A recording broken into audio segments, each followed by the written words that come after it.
ஒரு கார ஓட்ட பழகுறதுக்கு முன்னாடியே நேரா டிரைவர் சீட்ல உக்காந்து ஸ்டியரிங்க திருப்புனா எப்படி இருக்கும்? கண்டிப்பா வண்டி எங்கேயாவது போய் இடிச்சிடும். ஆமா, அதான். ஒருவேளை அந்த கார் ஒரு மாநிலத்தோட நிர்வாக கட்டமைப்பா இருந்தா. ஓ, நீங்க இந்த சோழிங்கல் ஒரு விஷயத்த சொல்றீங்கன்னு நினைக்கிறேன். கரெக்ட். சமீபத்துல சென்னை சோழிங்கநல்லூர்ல பாத்தீங்கன்னா, இன்னும் ஒரு தேர்தல்ல கூட நிக்காத நடிகர் விஜயோட தமிழக வெற்றிக் கழக நிர்வாகிகள் மாநகராட்சியோட அதிகாரப்பூர்வ கூட்டத்துக்குள்ள நுழைஞ்சு அதிகாரம் செலுத்த முயன்றதா ஒரு பெரிய குற்றச்சாட்டு வெடிச்சிருக்கு. உங்களுக்கு ஒரு விஷயம் தெரியுமா? சொல்லுங்க.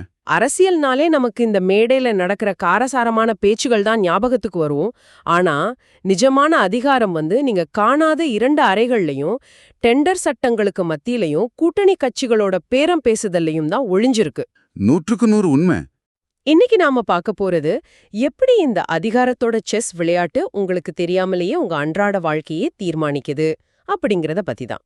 இந்த விரிவான அலசலுக்குள்ள போலாமா? கண்டிப்பா. இந்த அதிகார பகடையாட்டத்தை நாம கொஞ்சம் உற்று கவனிக்கணும். ஏன்னா மேலோட்டமா பார்த்தா நம்மிட்ட இருக்கிற தகவல்கள் எல்லாமே தனித்தனி செய்திகள் மாதிரி தான் உங்களுக்கு தெரியும். ஆமாம், சம்பந்தமே இல்லாத மாதிரி தான் இருக்கு. அதான் விஜய் தலைமைச் செயலகமான கோட்டையை சுத்தி பார்க்க நினைக்கிறாரு. இன்னொரு பக்கம் கிராமத்து அரசாங்க அலுவலகங்கள்ல பில்லி சூன்யம் வைக்கப்படுது. ரிசர்வ் வங்கி பல லட்சம் கோடிகளை மத்திய அரசுக்கு கொடுக்கறாங்க. ஆனா இது எல்லாத்தையும் இணைக்கிற ஒரு கண்ணுக்கு தெரியாத கயிறு ஒண்ணு இருக்கு. அது என்ன கயிறு? அதுதான் அதிகாரத்தோட நிஜ முகமும் அந்த அதிகாரத்தின் மேல இருக்கிற பிடியும். அப்படியா? அப்ப அந்த கோட்டை விவகாரத்திலேருந்தே ஆரம்பிப்போம். நடிகர் விஜய் கட்சி தொடங்கினோடனே அவர் சென்னை தலைமைச் செயலகத்தை சுத்தி பார்க்கணும்னு ஒரு செய்தி பரவுச்சு இல்லையா? ஆமா, அது ரொம்ப ட்ரெண்ட் ஆச்சு. எனக்கு என்னவோ இது ஒரு விசித்திரமான ஆசையாவே தெரியுது. ஒரு கட்டிடத்தோட சுவறுகளை போய் பார்க்கறதுல அப்படி என்ன ஒரு பெரிய அரசியல் நகர்வு இருந்துற போது? இல்ல. அதை நீங்க வெறும் கட்டிடமா பார்க்க கூடாது. அதுதான் மாநில சுயாட்சியோட அதிகாரத்தோட ஒரு குறியீடு. இப்ப பாத்தீங்கன்னா விஜய் அரசியலுக்கு வந்துட்டாரு. அவரோட இலக்கு 2026ல ஆட்சியை பிடிக்கிறதுன்னு வெளிப்படையா அறிவிச்சிட்டாரு. அவர் கோட்டையை சுத்தி பார்க்கணும்னு சொல்றதோட அர்த்தம் வெறுமனே அந்த இடத்த பார்க்கறதுக்காக இல்ல. ஒரு அரசாங்கம் எப்படி இயங்குது, பல்வேறு துறை செயலாளர்கள் எப்படி ஒருங்கிணைக்கப்படுறாங்க, அந்த நிர்வாக கட்டமைப்பு கரெக்டா? அதான் அந்த நிர்வாக நடைமுறைகளை, அதாவது அட்மினிஸ்ட்ரேட்டிவ் மெக்கானிக்ஸ ஒரு தலைவரா அவர் ஆழமா புரிஞ்சுக்கணும் அப்படிங்கிறதுக்கான ஒரு அரசியல் அறிக்கை தான் அது. ஒரு பொலிட்டிக்கல் ஸ்டேட்மெண்ட். ஓஹோ. ஆனா ஒரு விஷயத்த புரிஞ்சுக்கிறது வேற, அதிகாரத்தை கையில எடுக்கிறது வேற இல்லையா? இங்கதான் எனக்கு இந்த சோழிங்கநல்லூர் சிஎம்டிஏ, அதாவது சென்னை மாநகராட்சி 15வது மண்டல கூட்ட விவகாரம் ரொம்ப உறுத்துது. ஆமா, அது ஒரு பெரிய கான்ட்ரோவர்சி ஆச்சு. ஒரு அரசு அதிகாரிகளும் மக்களால் தேர்ந்தெடுக்கப்பட்ட பிரதிநிதிகளும் உட்கார்ந்து பட்ஜெட் திட்டங்கள் பத்தி விவாதிக்கிற கூட்டத்துல தாவகை நிர்வாகிகள் நேரா தலையிட்டாங்கன்னு முன்னாள் அமைச்சர் மாஃபா பாண்டியராஜன், எம்பி தமிழச்சி தங்கப்பாண்டியன்லாம் கொதித்தெழுந்தாங்களே. இதை ஏன் அவங்க இவ்ளோ பெரிய பிரச்சனையா ஆக்கணும்? ஏன்னா இது அதிகார துஷ்பிரயோகத்தோட எல்லை மீறல்னு அவங்க நினைக்கிறாங்க. உள்ளாட்சி கூட்டங்கள் அப்படிங்கிறது ஒரு சட்டப்பூர்வமான இடம். அங்கதான் ஒரு சாலையை எங்க போடுறது, எவ்வளவு நிதி ஒதுக்குறதுங்கிற கொள்கை முடிவுகள்லாம் எடுப்பாங்க. ஆமா, கவுன்சிலர்ஸ் தான் அதை முடிவு பண்ணுவாங்க. எக்ஸாக்ட்லி. மக்களால் தேர்ந்தெடுக்கப்பட்ட கவுன்சிலர்களுக்கு மட்டுமே அங்க குரல் இருக்கு. இன்னும் தேர்தல் களத்தையே சந்திக்காத ஒரு கட்சியோட உறுப்பினர்கள் அங்க போயிட்டு தலையிடுறது சட்டத்துக்கு புறம்பான ஒரு இணையான அதிகார மையத்தை, அதாவது ஒரு பேரலல் பவர் ஸ்ட்ரக்சரை உருவாக்க முயல்ற செயல். ஓ, அதனாலதான் அவ்ளோ கோவம் வருது அவங்களுக்கு. ஆமா, இத அனுமதிச்சா மக்களாட்சியோட அடிப்படை கட்டமைப்பே ஒரு கேலிக்கூத்தாகிடும் அப்படிங்கிறது தான் இந்த பாரம்பரிய கட்சிகளோட வாதம். இந்த பாரம்பரிய கட்சிகள்னு நீங்க சொல்றது சுவாரஸ்யமா இருக்கு. விஜயோட இந்த அதிரடியான வரவ அதிமுக எப்படி பாக்குறாங்கன்னு நீங்க கவனிச்சீங்களா? ரொம்ப உன்னிப்பாவே கவனிச்சேன். எஸ். எஸ்பி வேலுமணி வெளிப்படையாவே எங்களோட ஒரே பொது எதிரி திமுக மட்டும்தான் சொல்றாரு.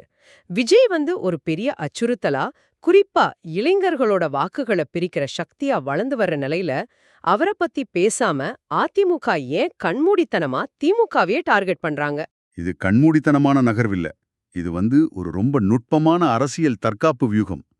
இப்ப பொதுவா ஒரு ஆளுங்கட்சிக்கு எதிராக எழும் அதிருப்தி வாக்குகள், அதாவது ஆன்டி இன்கம்பன்சி இயல்பாவே பிரதான எதிர்க்கட்சியான அதிமுகவுக்கு தான் வரணும். ஆமா, அதுதான் வழக்கமா நடக்கிறது.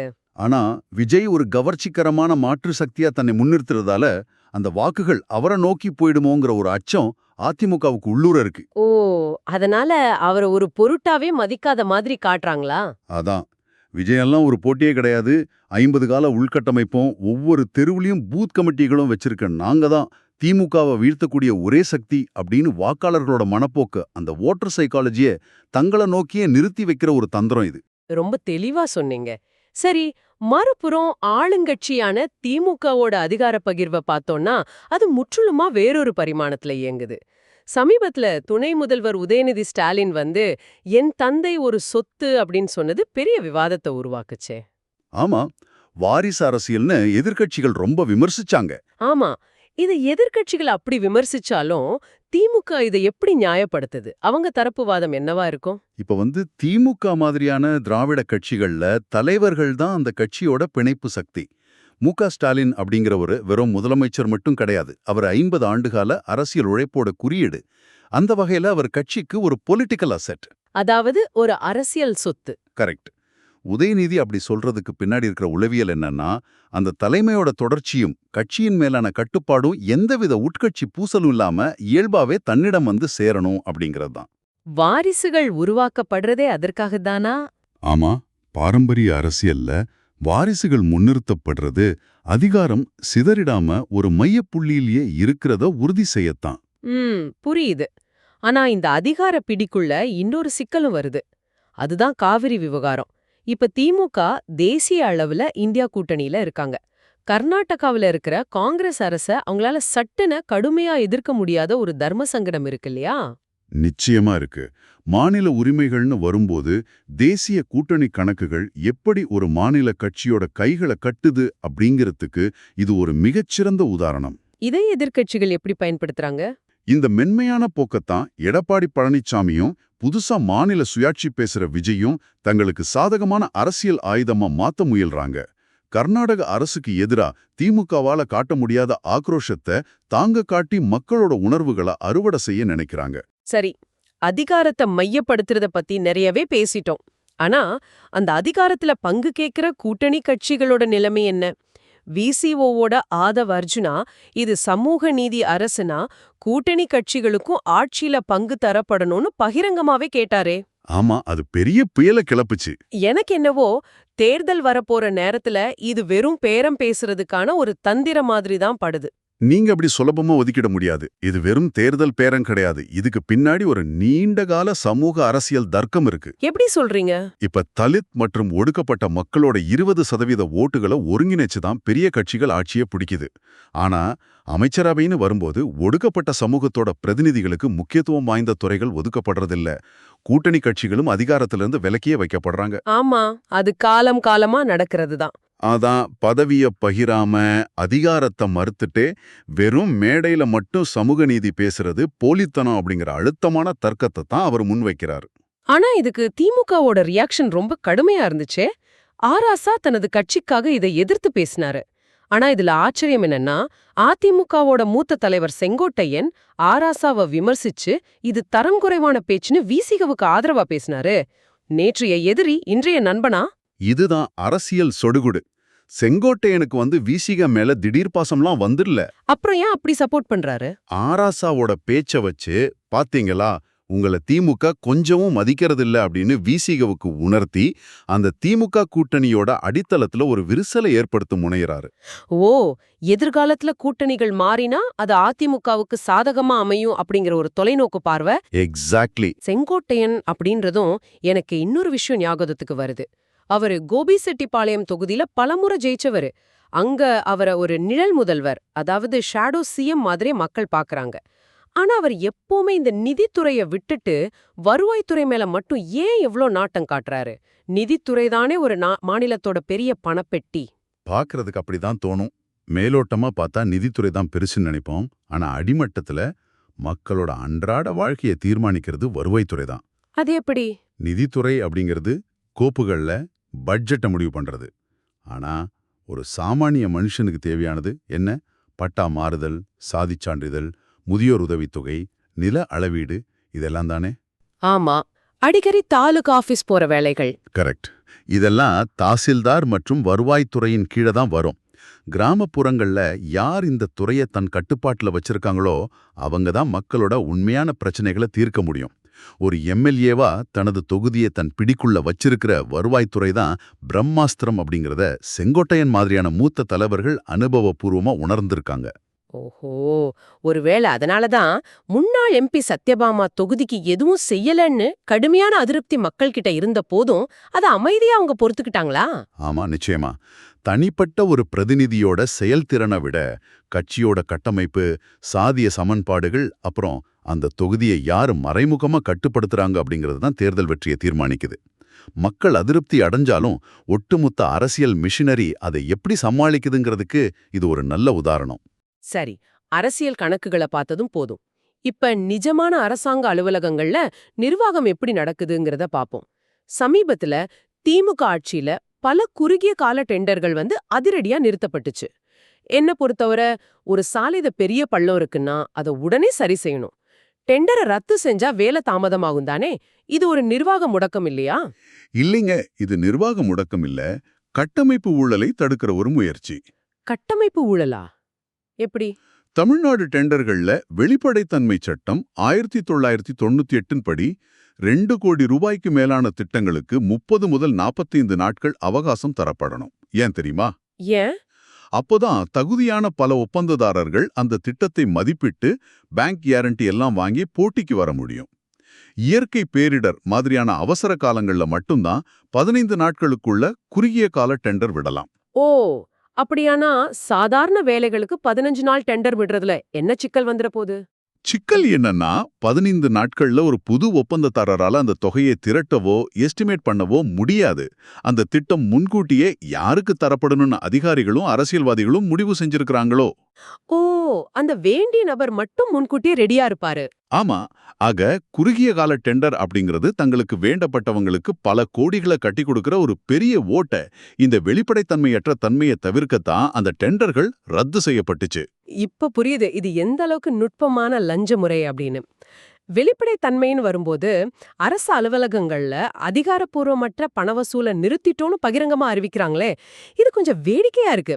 லஞ்சம் வாங்குறது குற்றம்ங்கிறத சட்டம், அதை ஏன் புதுசா ஸ்பெஷலா அறிவிக்கணும்? தெரிஞ்சிருந்தாலும் அத உரக்க சொல்றதுல ஒரு சைக்காலஜிக்கல் மூவ் இருக்கு.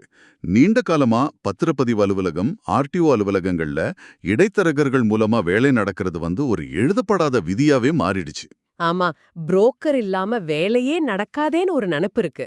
அதான், இப்ப டிஜிட்டல் முறையில ஆன்லைன் சேவைகள் வந்துட்ட நிலையில இந்த அறிவிப்பு பொதுமக்களுக்கு இனி நீங்க தரகர்களை நம்ப தேவையில்லைங்கிற ஒரு தைரியத்தை கொடுக்குது. அதே சமயம் கீழ்மட்ட ஊழியர்களுக்கும் இது ஒரு கடுமையான எச்சரிக்கை. அரசாங்கம் இப்படி சட்டம் டிஜிட்டல்னு ஒரு பக்கம் நவீனமாகிட்டு போகுது. ஆனா இதுக்கெல்லாம் முரணா ராடைப்பேட்டை கலெக்டர் ஆபீஸ்ல எலுமிச்ச, குங்குமம், வேப்பலன்னு பில்லி சூனிய பொருட்கள் எல்லாம் வீசப்பட்ட செய்தி என்ன பெரும் அதிர்ச்சிக்குள்ளாக்குச்சு. 2024லயும் இந்த மாந்திரீக விசித்திரம் எதுக்கு? இது அறிவியலுக்கும் முட்டாள்தனத்துக்கும் இடையிலான போட்டி கிடையாது. இது அதிகாரம் மற்றும் உளவியல் ரீதியான அச்சுறுத்தல். ஒரு சைக்காலஜிக்கல் வார்ஃபேர்னு சொல்லலாம். யார் யார அச்சுறுத்துறாங்க? நேர்மையான கடுமையான அரசு அதிகாரிகள் ஆக்கிரமிப்புகளை அதிரடியாக அகற்றும் போதோ அல்லது ஊழல் வலைப்பின்னலை உடைக்கும் போதோ அதனால பாதிக்கப்படுற உள்ளூர் செல்வாக்குமிக்க நபர்கள் அதிகாரிகளை பயமுறுத்தவும் அவங்களோட மன உறுதியை குலைக்கவும் இந்த மூட நம்பிக்கையை ஒரு கருவியா பயன்படுத்துறாங்க. ஓ, அவங்கள டிஸ்டர்ப் பண்றதுக்காக. ஆமா, இது மனித மனதோட இருண்ட பக்கத்தை பயன்படுத்தி அரசாங்கத்தை தடுக்கிற ஒரு முயற்சி. இது ஒரு வகையான தார்மீக அதிகாரம் மீதான தாக்குதல்னா இந்து சமய அறநிலையத்துறையிலயும் இதே போன்றதொரு தாக்குதலை நம்மளால பார்க்க முடியுது. இந்து முன்னணியோட காடேஸ்வர சுப்பிரமணியம் தற்போதைய திமுக மற்றும் முந்தைய அதிமுகன்னு 2 ஆட்சியிலயும் நடந்த கோயில் நிர்வாக முறைகேடுகளை பத்தி வெள்ளை அறிக்கை கேட்கிறாரு. இதுல என்ன அரசியல் இருக்கு? இதுல ஆழமான அரசியல் இருக்கு. தற்போதைய ஆட்சியில கோயில்கள்ல முறைகேடு நடக்குதுன்னு குற்றம் சாட்டும்போது பழைய அதிமுக ஆட்சியிலையும் இதெல்லாம் நடந்தது தான். அவங்க எங்களை விமர்சிக்க அருகதையிலன்னு ஆளுங்க கட்சி வாதிடுது. 2 பேருமே மாத்தி மாத்தி குறை சொல்லிக்கிறாங்க. அதனாலதான் அவரு அப்படியானா 2 திராவிட ஆட்சிகள்லயும் கோயிலை சுரண்டியது யார் அப்படிங்கறத மக்கள் மன்றத்துல வெளிப்படையா அறிக்கை வைங்க அப்படின்னு சவால் விடுறாரு. இந்துத்துவ அமைப்புகள் தங்கள திராவிட கட்சிகளுக்கு அப்பாற்பட்ட உண்மையான ஆன்மீக பாதுகாவலர்களா முன்னிறுத்துற ஒரு வியூகம் இது. ரொம்ப தெளிவா சொன்னீங்க. சரி, மாநில அளவிலான இந்த நிர்வாக அரசியல்ல இருந்து கொஞ்சம் வெளியே இது தேசிய கொள்கைகளோடு எப்படி மோதுதுன்னு பார்ப்போம். மத்திய அமைச்சர் எல் முருகன் மின்சார வாகனத்துல பயணம் செய்யறாரு. அதே சமயம் கேரள முதல்வர் பினராயி விஜயன் பொதுமக்களோட ரயில்ல பயணம் செய்யறாரு. 2மே பயணம்தான், ஆனா 2ம் சொல்ற செய்திகள் வேற வேற இல்லையா? மிக சரியான பார்வை உங்களுது. எல்முருகன் மின்சார வாகனத்தை பயன்படுத்துறது மத்திய அரசோட கோ கிரீன் கொள்கை மற்றும் ஃபேம் திட்டத்தோட பிரதிபலிப்பு. ஒரு நிமிஷம், இந்த ஃபேம் திட்டம்னா என்ன? அது எப்படி வேலை செய்யுது? ஃபேம், அதாவது faster adoption and manufacturing of electric vehicles அப்படிங்கிறது மின்சார வாகனங்களோட உற்பத்தியும் பயன்பாட்டையும் ஊக்குவிக்க மத்திய அரசு தர ஒரு மானிய திட்டம். பேட்டரி விலையை குறைச்சு சார்ஜிங் நிலையங்களை உருவாக்குறது தான் இதோட நோக்கம். ஓ, அதான் அவர் ஈவில போறாரா?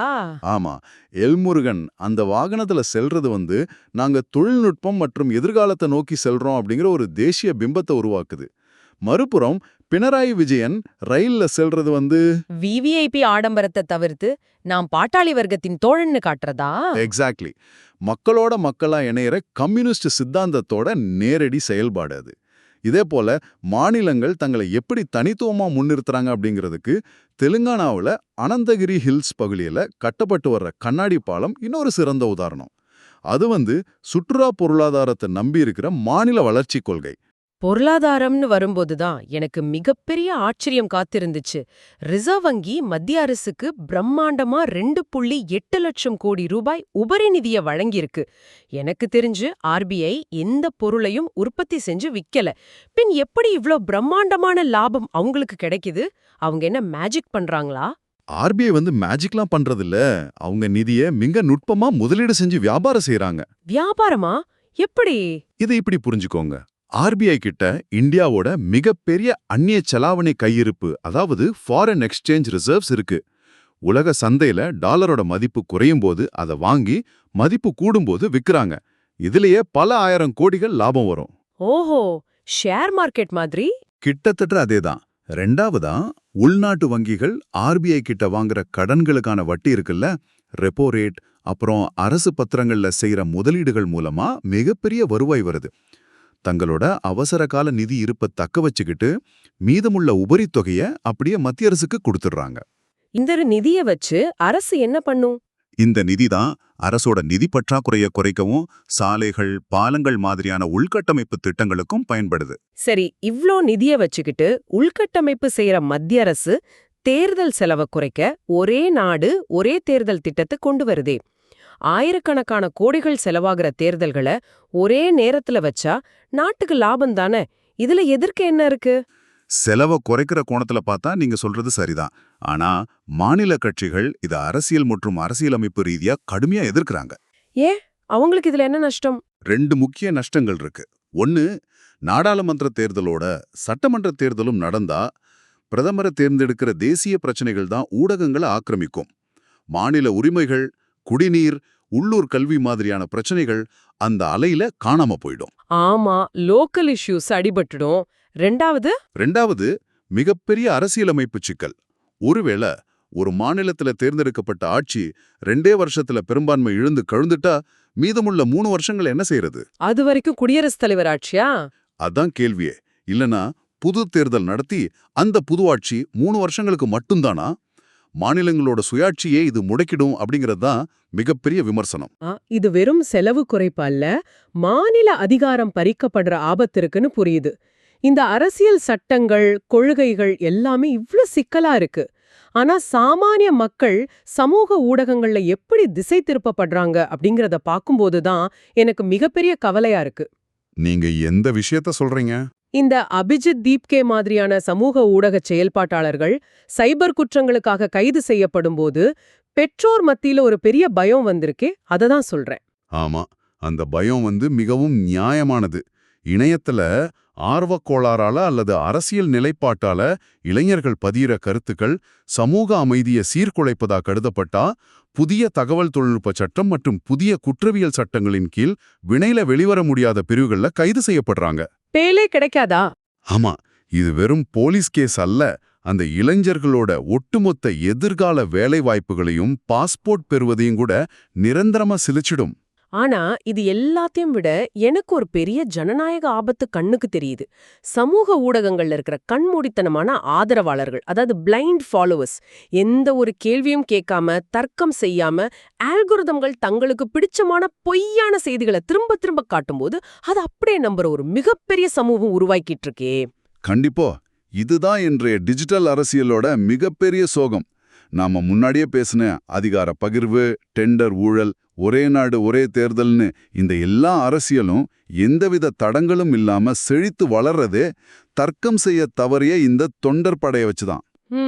சுயத்தேடலும் விமர்சன சிந்தனையும் இல்லாத மக்கள் அரசியல்வாதிகளுக்கு வெறும் வாக்கு வங்கிகள் மட்டுமே. அவங்க காட்டுற பிம்பங்களை மட்டுமே நீங்க நம்புனா உங்களோட நிஜமான பிரச்சனைகள் எப்போதுமே தீர்க்கப்படாது. மிகச் சரியா சுட்டிக்காட்டினீங்க. எல்லாமே இன்னைக்கு கட்சி சார்ந்த விசுவாசமா மாறிடுச்சு. ஆளுங்கட்சி ஒரு காரியம் செஞ்சா அது எதிர்க்கட்சியோட பார்வையில ஊழல். அதே எதிர்க்கட்சி செஞ்சா ஆளுங்கட்சிக்கு அது தேச துரோகம். கோயில் நிர்வாகம் முதல் பில்லி சூனியம் வர யார் சொல்றாங்க அப்படிங்கறத பொறுத்தே நியாயம் தீர்மானிக்கப்படுது. தர்க்கமே இல்லாம ஒரு விஷயத்தை அப்படியே ஏத்துக்கிறதும் அல்லது எடுத்த உடனே எதிர்க்கிறதும் ஒரு சமூகமா நம்ம பின்னோக்கி தான் எடுத்து செல்லும். 100க்கு 100 உண்மை. இன்னைக்கு நாம பேசின விஷயங்களை நீங்க ஒரு முறை பின்னோக்கி பாருங்க. நடிகர் விஜயோட முதல் அரசியல் நகர்வு, கூட்டணியில பதவிய கேட்கிற தலித் அரசியல், கிராமத்து அதிகாரம் மையம் யாருக்குன்னு சண்டையிடுற தலைவர்கள், குறுகிய கால டெண்டர்களுக்கு பின்னாடி இருக்கிற ஊழல் ஓட்டைகள், அப்புறம் ஒட்டுமொத்த மாநில சுயாட்சியவே கேள்விக்குள்ளாக்குற ஒரே நாடு ஒரே தேர்தல் திட்டம். இவை எல்லாமே எப்படி அதிகாரம் கட்டமைக்கப்படுது, எப்படி அது உங்க கண்ணுக்கு தெரியாமலேயே உங்க வாழ்க்கையை இயக்குது அப்படிங்கிறதுக்கான சான்றுகள். ஆமா, இதையெல்லாம் மக்கள் உணரணும். அதான் இந்த ஆழமான தேடலை முடிக்கும் முன் உங்ககிட்ட ஒரு கேள்வியை முன்வைக்க விரும்புறேன். அடுத்த முறை ஒரு தலைவர் ரயில்ல பயணம் செய்யற செய்திய படிக்கும்போதோ அல்லது ஒரு அரசாங்கம் திடீர்னு டெண்டரை ரத்து செய்யும் போதும் அது வெறும் செய்தி அப்படின்னு கடந்து செல்ல போறீங்களா? அல்லது 50 ஆண்டுகால அரசியல் செஸ் விளையாட்டுல இது எத்தனாவது நகர்வு அப்படின்னு சிந்திச்சு பார்க்க போறீங்களா? உங்களுக்கு தரப்படுற தகவல்களை ஏன் எப்படின்னு நீங்க கேள்வி கேட்காத வரை இந்த அதிகாரத்தோடு சக்கரம் உங்களை ஒரு வெறும் பார்வையாளராவே நசுக்கிச் செல்லும். நீங்க சிந்திக்க தொடங்குற அந்த புள்ளிதான் நிஜமான ஜனநாயகத்தோட தொடக்கம். இதை நீங்களே முடிவெடுங்க. மீண்டும் அடுத்த ஒரு விரிவான அலசல்ல உங்களை சந்திக்கிறோம்.